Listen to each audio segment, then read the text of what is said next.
Mind Your Farm Business on realagriculture.com is brought to you by RBC Royal Bank. Welcome to the Mind Your Farm Business podcast, brought to you by RBC Royal Bank.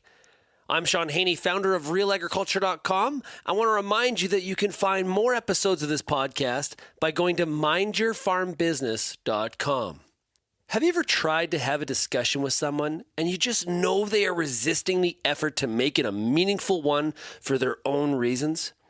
Now, this could be due to guilt, pride, or just a general willingness to kick the can down the road. We've all been there with our spouse, our kids, or a friend.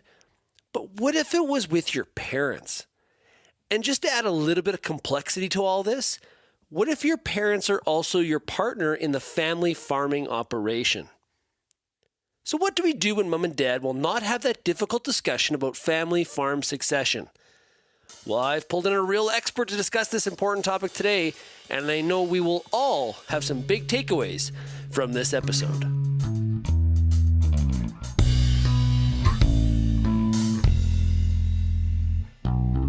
Joined right now on the Mind Your Farm Business podcast by an old friend.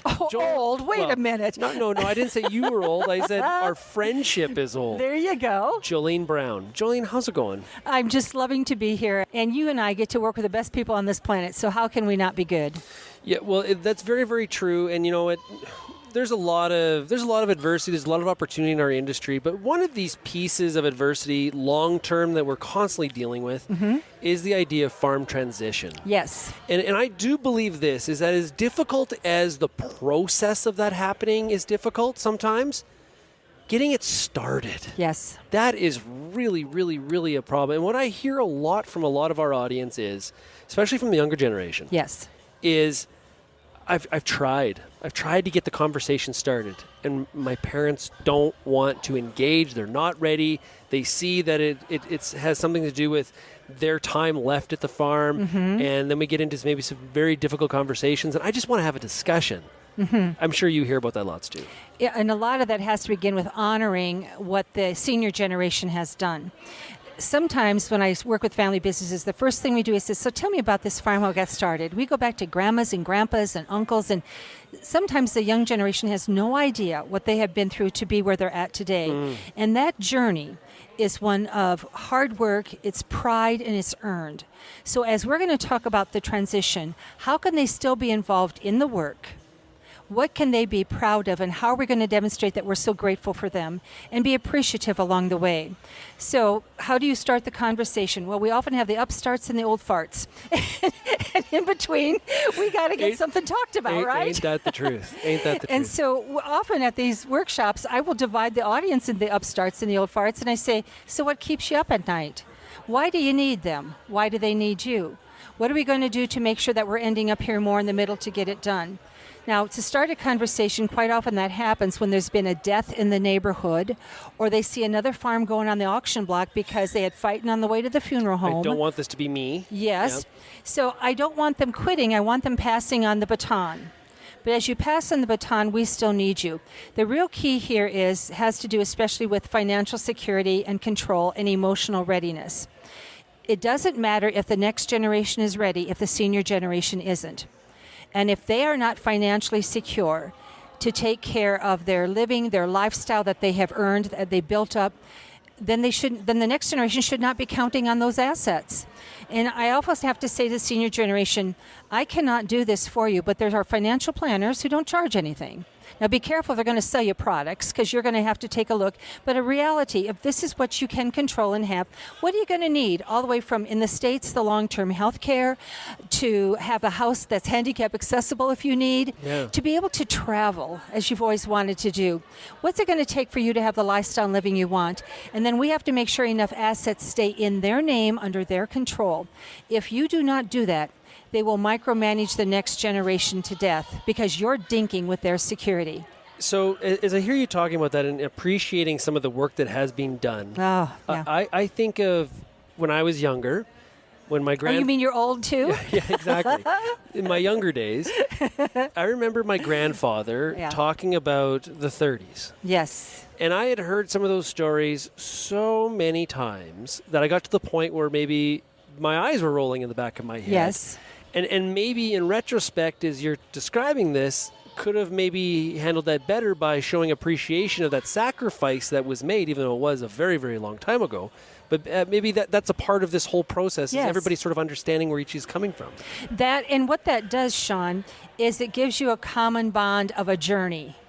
It doesn't just start because I joined the farm 7 years ago. I graduated from university, I'm farming there, and now I want to own assets. Yeah. It doesn't start there. Now, if that's our goal, that we get asset transition, then how we do that, again, is not so hard. It actually becomes easy because we have ways of structuring, good advisors to help us do that. But I always have to ask the senior generation 3 questions. The first is, do you really want this business to continue? You've worked extremely hard to get there. So has, if it's 3rd generation, the generation before you. Do you want the business to continue? And I want a yes or a no. And be honest about it. Well, whatever you say, I'm going to hold your feet to the fire. Because if you say yes, then we're going to start the transition work. Then if you say yes, the number 1 job is to replace yourself. Now, we're not kicking you off the farm. Boy, do we need the wise masters. We need you doing jobs you can still safely do. And by the way, senior generation, you don't get to choose the jobs. As my father-in-law, who didn't think he should have to stop at a stop sign, we decided maybe he shouldn't be hauling in corn anymore. Yeah, You know? no So kidding. the second question is, so you want it to continue. When are you going to transition it? Is it incrementally while you're the teacher? Are you only going to transition knowledge but never assets? Can they earn sweat equity and receive compensation in terms of assets? There's ways to do this. And are you going to transition it at the reading of the will? Surprise!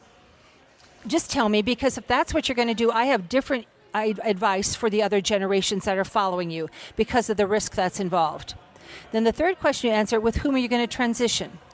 Not just the labor, because we'll do that, not just management, especially technology now that we have to use, but when are you going to transition the ownership of assets? And once I get the answer to those 3 questions, I would tell you the pain of it begins to become a joyful journey. That drops the barriers. Yeah, and what it says is, you're not kicking me out. I'm going to be recognized. We've got a generation who we are teaching along the way. We're not turning it over without making sure the risk protection is in place. And this is a transition period. My job is to make a business worthy of transitioning. And then we bring in the accountants, the financial planners, the attorneys of how you get it done. We have to talk about transition of land versus transition of operations. And all of that can be done. And I actually have people who laugh and enjoy this journey. Can you believe it? When you take out the pressure and the pain and you break it down incrementally so that they're not overwhelmed.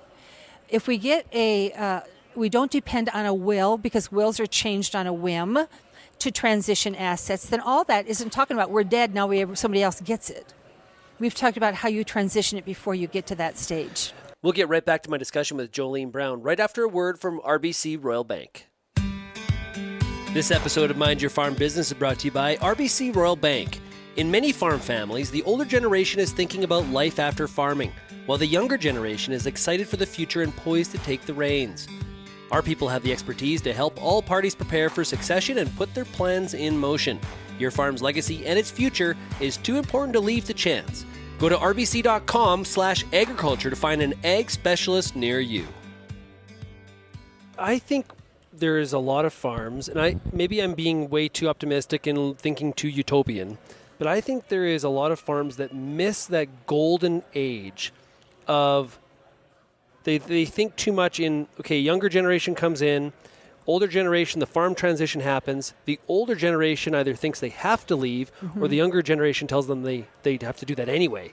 And there's this period of partnership where the younger generation and the older generation working together as partners. And I think a lot of farms miss out on that. That's because we're missing leadership. What we have on our farms, I find, are really great producers, and they're here at this event. They're good at the weeds, the seeds, the breeds, the feeds, the money, machinery, and the marketing.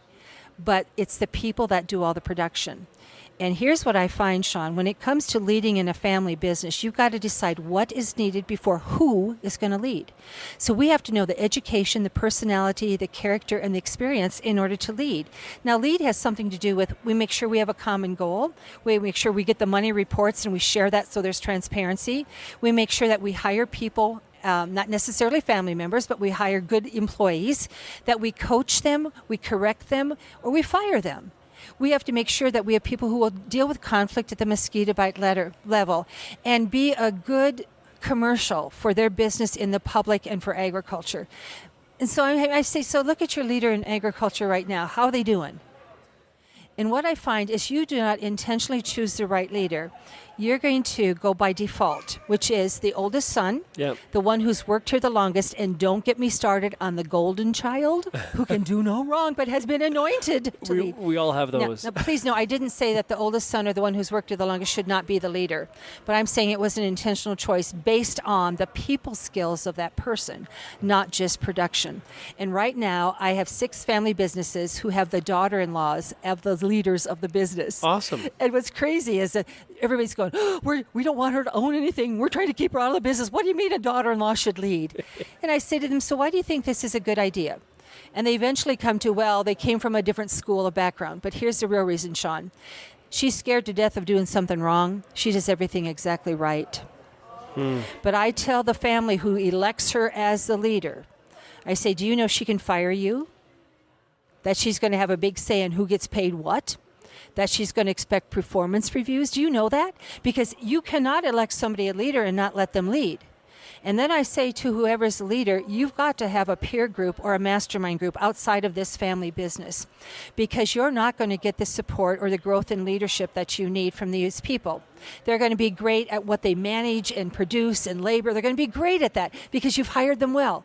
But you're going to have support for what you do, because you not only need a really sharp mind, you have to have a strong spine. Yeah, and I think a lot of times that as this transition happens, what happens a lot of times is there's these petty conflicts. There's a lack of trust. We have to work on those things on a daily basis. I think people should treat it more like when we put our kids in sports. Why do we do that? We want our kids to be active and get out there and play and learn skills. But a big part of it is we take pride in our children succeeding and getting to watch them and seeing them grow and develop skills.